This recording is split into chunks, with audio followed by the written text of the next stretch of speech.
Good afternoon to our viewers. Many thanks for joining us this afternoon. This is Egypt Human Rights Network. We are in Nakuru City.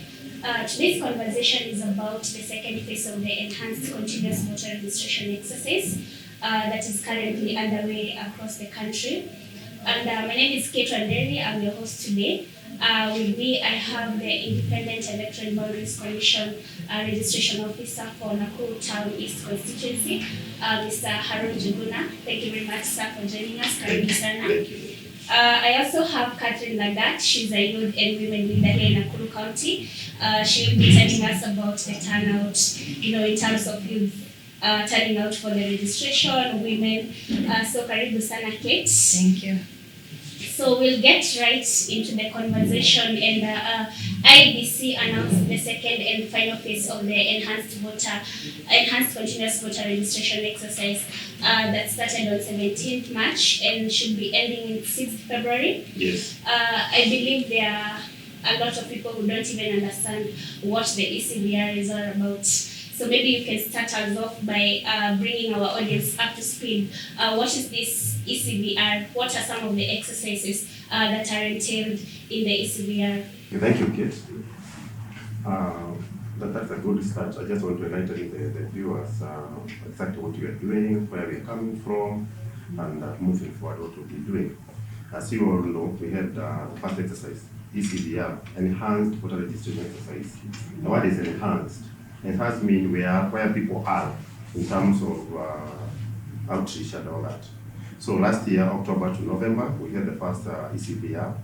And because the turnout was very low in terms of number, we expected to register 6 million countrywide. But we did it this month, we just registered 1.5. So IEBC so it fit to call Kenyans again this year for ECVR 2. That's why we are giving it a number 2, because we had ECVR 1 last year. So basically it's to enhance numbers, to bring more numbers. The 4.5 which we missed last year, that's what we are trying to bring on board during ECVR 2. As Kate has said, it started on 17th and it's ending on 6th February. So we have roughly 1 week to go. Yeah, it's just 1 week to go. Just 1 week to go. And speaking about 4.5 million, targeting 4.5 million voters, and considering what happened last time, the target was 6 million, and the commission registered just about 1.5 million. Do you think this 4.5 figure is overambitious? We use the 6 million is, we have source in terms of number, because it's calculated on the basis of those people who have IDs and they have never registered since the registers was since 2017 when we had the other registration. So that number is not over ambitious; it's the number which is real. So 6 million are those people who have not who have never registered, especially young people. So that's a figure which is real. It's right. So, but clearly the commission is missing the targets. Honestly, like we said last year, the target was 6 million. We did 1.5. Currently, the projection seems we won't hit 6 million, because if you take example of Nakuru Town East, at a target of 27,000. This is week 2, end of week 2, and I've done only 2,300. That is 9%. And that's a reflection of the whole country. So if you do that, then by the end of next week, probably won't hit 4.5. Yeah. Coming to you, Kate, speaking about the IEBC missing the targets, we are talking about turnout. We are talking about youth coming out to register as voters. Because we believe the youth are the majority of the population in this country. So why do you think there's very dismal performance in terms of youth exercising their rights? Thank you so much, Kate. I would say it's true. The youth make up almost 70% or 75% of the population of Kenya, and we are experiencing low voter registration turnout. This is attributed to a lot of factors, including lack of awareness. There is a gap. There is very limited awareness on the electoral processes. There's a lot of voter apathy amongst the youth. They don't have an interest in what is happening, and that is how the the civil society organization comes in, because you're supposed to, we are supposed to complement government's effort.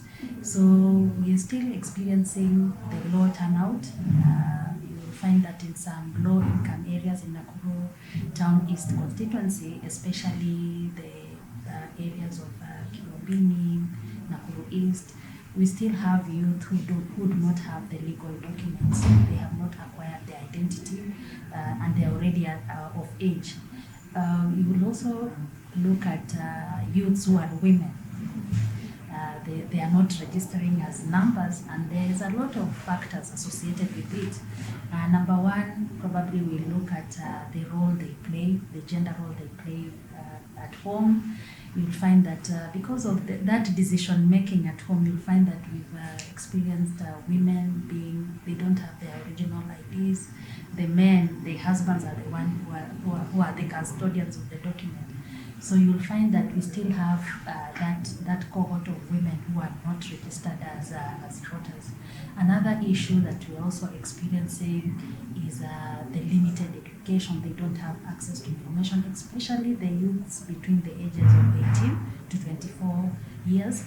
They don't have awareness on political education, on voter education, on their rights. And generally, there's just that apathy. And as a human rights defender, that is now when we come in to just sensitize the youth that this process is anchored in the Constitution. They are practicing their civic right to participate in the election. So thank you so much. Thank you. And before I go to Mr. Njuguna, there's something very important that you touched on, and this is about the young people who are living in areas like Kivumbini, because we realize that these are the informal settlements, especially in this county. Yes. And such young people suffer a lot of vulnerabilities. Mm-hmm. Do you think these vulnerabilities demotivate them? Okay, I will say yes. There's a lot of competing interests. For example, the youths coming from the low-income areas, they face a lot of challenges of employment. And even if you look at issues to do with access to information, you will find that it's so difficult to go to them. And maybe in the low-income areas, I will put in the issue of insecurity. There's a lot of insecurity. It is in the public domain. There's the organized criminal gangs, which are in those low-income areas, which are to some extent, majority of them are the youths. And they have tried to influence other youths not to register as voters, or even them themselves advocating for other youths, or even just them coming up with demanding money to be given to them so that they can register as voters. So there's a lot of issues facing the youths in those low-income areas, and most especially is the unemployment. Yeah. Thank you. Now getting back to the Commission, what are some of the challenges that the Commission is facing in terms of operationalizing this process? Maybe in terms of funding, what are these challenges that you're experiencing that are hindering you from operating appropriately or effectively? Thank you, Kate. Before I answer that question, let me say basically what we are doing, where we are, and what we have employed in the field. I know most of us probably have seen our staff in the field, because every ward has three BBR kits. Those are the machines used to register every ward, and two, they are manned by 2 clerks. And basically what we do is opening in the morning, wait for you to come and register and all that. But we are not getting very low numbers. So one, we are in the field, in the wards. Second, we open from Monday to Sunday in terms of accountability. So we have made sure that within the 21 days we are present, even during weekends. Some of the challenges we face is low turnout. As I say, we have machines in the field. We have staff who are paid by the government, but we are there, but people are not coming. You can imagine machine registering 0 the whole day. So basically, one of the challenges we are facing is low turnout. And we know people who are not registered. They're in the houses. Yes. And if they miss during the work days, we have the weekends. So basically that one the major hindrances we are facing. The other issue we are facing is the issue of low income areas in terms of people to be paid to register. There are people asking for money. Tupatie pesa to register. So that's lack of information before they should return their vote in terms of influencing their socioeconomic well-being. But you are seeing people asking for money upfront. Nipatie 200, nipatie 300 ni register. So that's a major issue, especially in the informal settlement. Yeah. Yes. And speaking about that, you can have officers in the field and they're going to register nobody. Do you think there is a problem in terms of how the commission is collaborating with stakeholders and citizens too? For example, with the media, because clearly everyone depends on the media for information. So if maybe the IEBC has a clear strategy of collaborating with the media, so that now the media can be able to reach out to the people in the grassroots. Thank you. In terms of feasibility, we have tried. Because one, we have employed voter educators in every ward we have to. Those are basically people who go to meetings, to churches, one-on-one meetings, and enlighten the masses in terms of what you are doing. Again, I cannot say that we have visited every media houses, but we have tried. Like today, I know we were in one of the TVs allowed. We tried to do that, but it depends with who is listening in terms of list and all that. But in terms of visibility, in terms of producing posters, stickers, going to national medias, we have done that. But we cannot go to all media houses.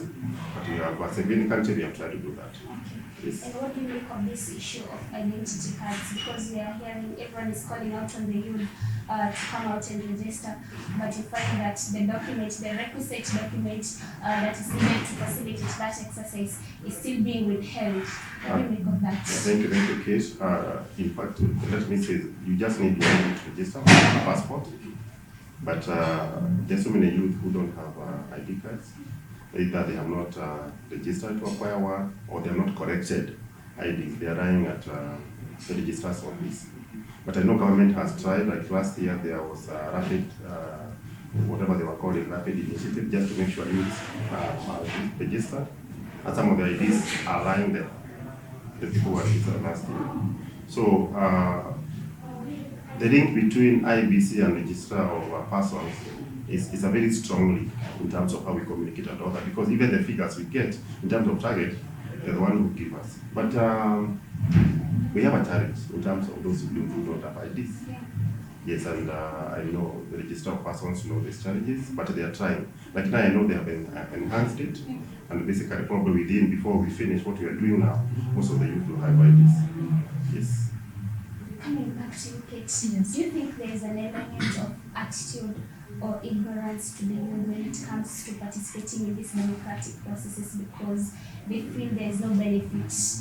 They feel that even after I vote for this leader, once they get that position, they just advance their selfish interests and do nothing to help the youth. So do you think there is that kind of attitude?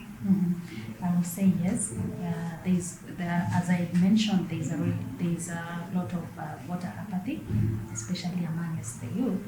But as a human rights defender, it is just going to the field and to counter those narratives, because you will find at the end of the day, this apathy will not help us in any way if they don't participate in the political process. Because you remember, politics shapes our laws, our policies. So if a youth does not participate, it's not making the situation even more better, or in fact it is making it even worse.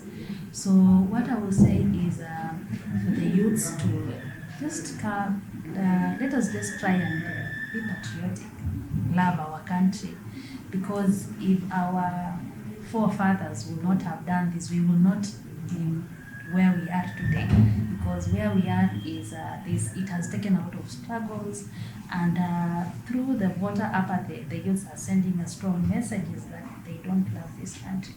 So probably maybe it's just and with a lot of education, and that is now where the civil society comes in. We need to sensitize these youths, the importance of public participation.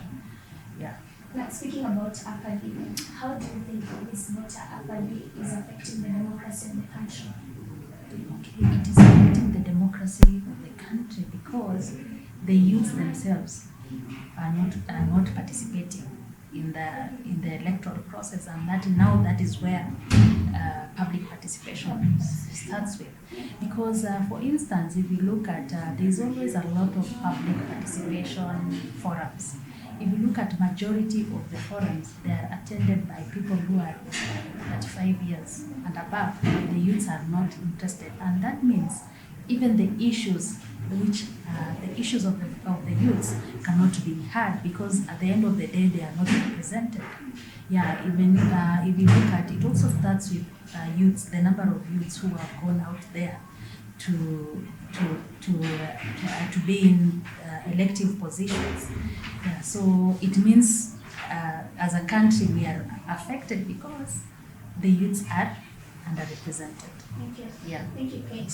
We get back to the commission. So are you envisaging a last-minute rush considering these timelines? Shouldn't you have done these processes earlier on? I know we know our culture as Kenyans. There's always an element of last-minute rush.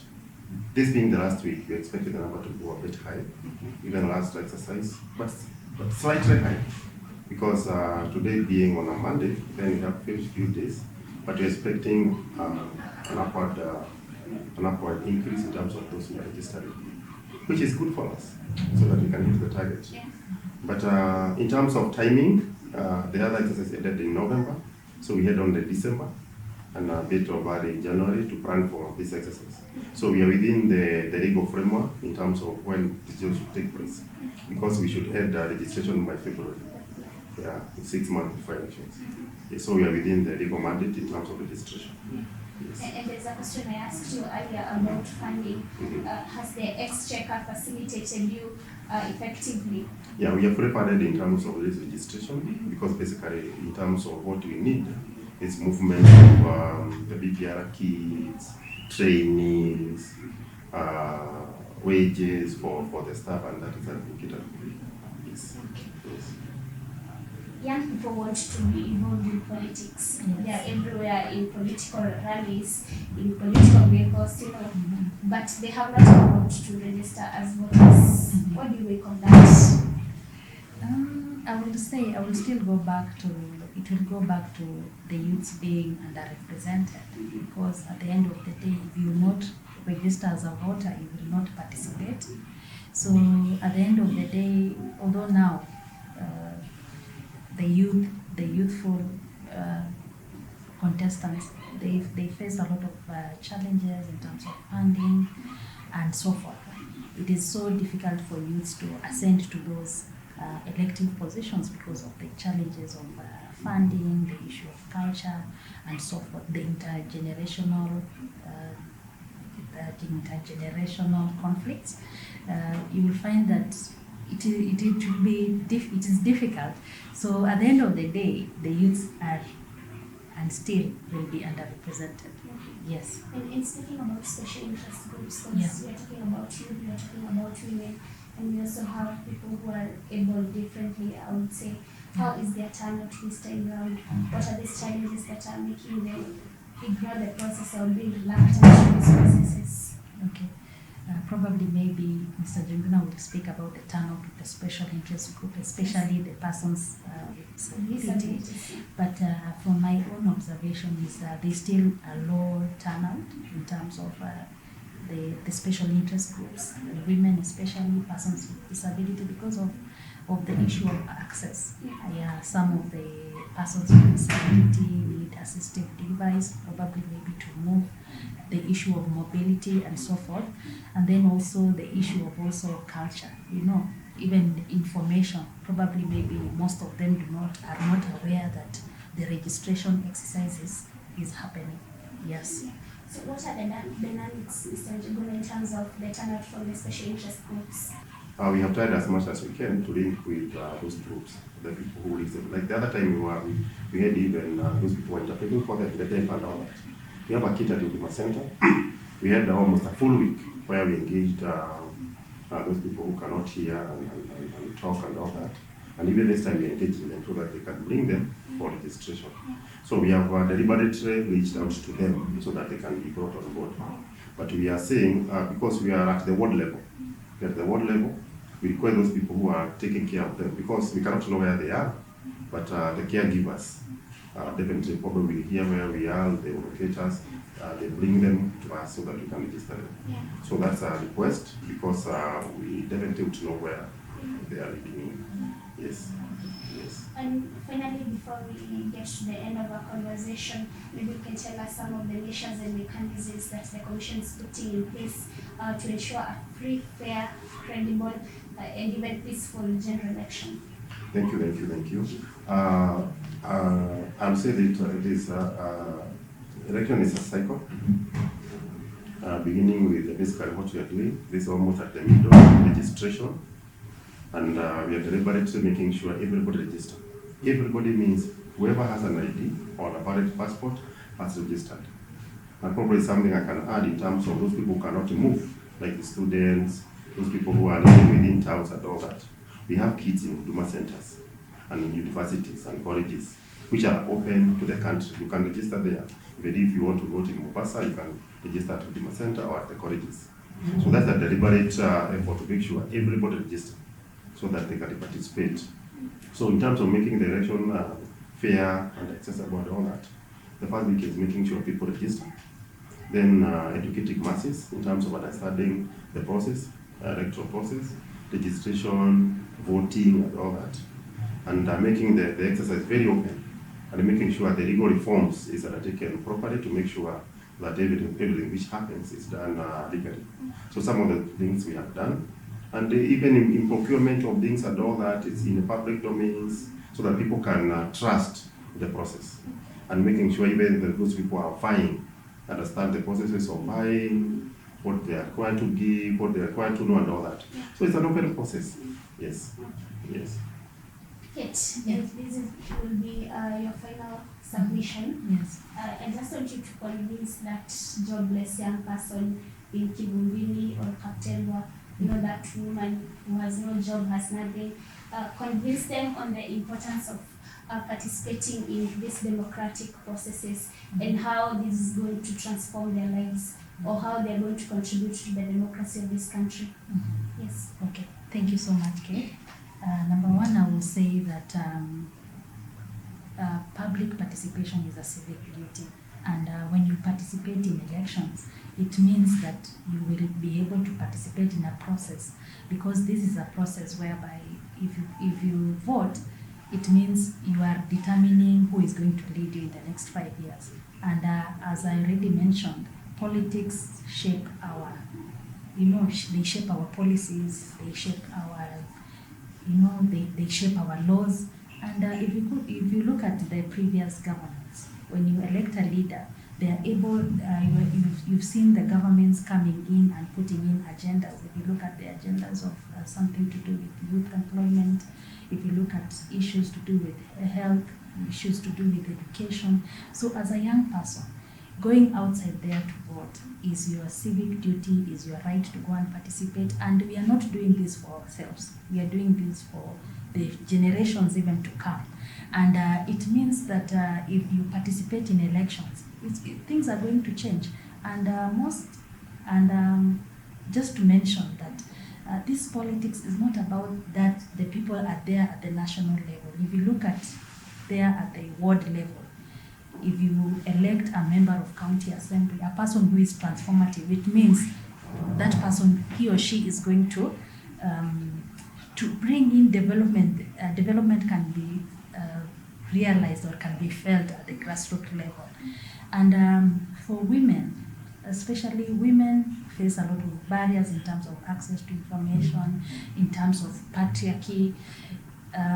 Probably maybe the approach should be just, and also the youth, peer, having youths, talking to the youths. That's why I'm here, having women, having a conversation with women to convince them that it is important, because at the end of the day, as human rights defenders, we are always so much into activism, and then we forget that this is our our country. So probably maybe I will just want to urge the youth to just participate, ensure that they register as a voter, and it doesn't stop there.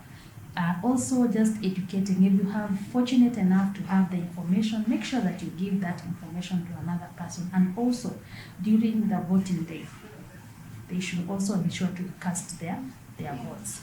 Yeah, thank you. Now, Tim, before you give us your parting shot, there's a question here. Kenyans in diaspora will only be voting for the president. Yes. They won't be voting for the governor, the MCA, you know.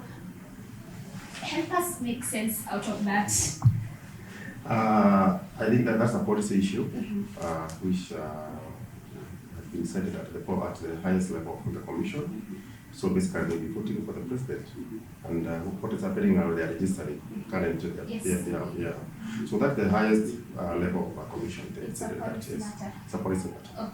Okay, now finally, maybe you can just assure the people of Kenya that the IEBC is ready to manage a free, fair, and credible election. Yeah, thank you.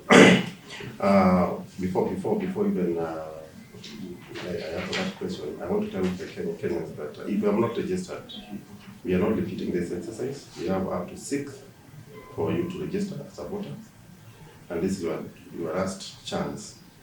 And basically, take this moment to register so that you can, as Kate said, you can participate in the democratic process of Kenya. I want to tell youth to connect their voters card with the development, because if you don't connect that, that's what probably they're asking for money. Imagine your goals is will elect the president, and you know the work of a president, the governor, the MCA, the MP. Those are the people who put them in places, and those are the people who influence the development process of this country. So just connect your vote and development at that level, and probably you see the sense of making sure that you register. In terms of what will be happening, credibility of elections, making sure that election is fair, all that, IEBC is on top of things in terms of what we are doing. Basically, I can tell Kenyans to make sure they read the EOP, our election operation plans, which basically states step by step of the road plan towards August 8th, when we will hold the elections. So in terms of what we are doing, well, we are on point. There's so many processes which are happening, not only registration. We are making sure the rules are happening, they are being reformed and all that to make sure the exercise is accepted, is fair and all that. So Kenyans, IEBC is on top of things in terms of making sure that the election comes August. We will make sure people accept results. We will work within the rules, and we celebrate the results as Kenyans together. Yes. Thank you. Yes. Thank you very much, sir, for joining us this afternoon. We really appreciate. Thank you for shedding light on some of these issues. Thank you, Kate, for encouraging our young people. We hope and expect a better turnout. We also hope that you're going to have more of these conversations going forward as we wait for the big day and after that, of course. So thank you very much.